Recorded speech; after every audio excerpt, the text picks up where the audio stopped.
Hello বন্ধুরা, আরকি কিচেনে সবাইকে স্বাগত। আজকে আমি একটা বোনলেস চিকেন বানাচ্ছি, একদম হেলদি, কম তেল মশলা দিয়ে।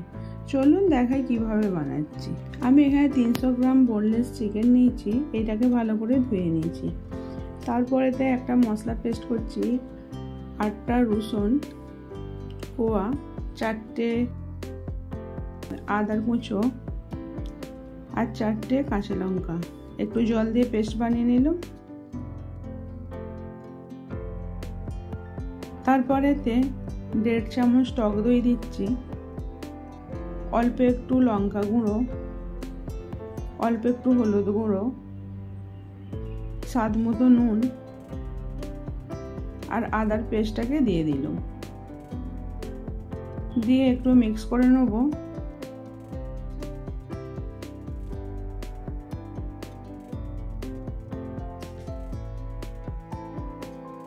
তারপরেতে সাদা তেল আমি 1 চামচ দিয়ে দিলাম। দিয়ে এটা ভালো করে মেখে নিতে হবে। এটা আমি 45 মিনিট চাপা দিয়ে রেখে দিয়েছিলাম ম্যারিনেট করে। তারপর একটা ফ্রাই প্যান বসিয়ে এবার চিকেনটা আমি এতে ঢেলে দিচ্ছি। এইতে কোনো গরম মশলা লাগবে না, খুব হেলদি, আর কোনো তেলও লাগবে না। যারা কম তেল মশলা দিয়ে খান এইভাবে বানাতে পারেন।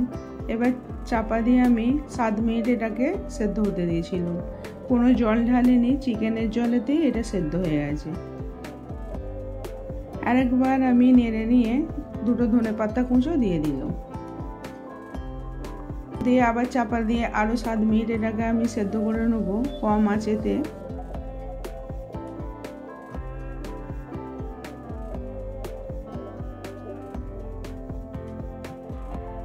এইভাবে আমি জলটাকে এবার শুকিয়ে নেব।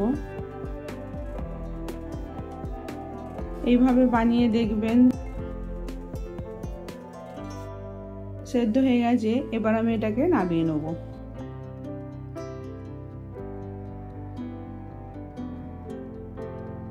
এবার আমি একটা প্লেটে ঢেলে নিচ্ছি। এটা ছোট বাচ্চাদেরকে দিলে ওদের ভালো লাগবে, বা বড়রা যারা ডায়েট করে তারাও খেতে পারবে। এটা ভালো লাগলে লাইক, কমেন্ট, শেয়ার করবেন। আবার অন্য কোনো রেসিপি নিয়ে আসবো।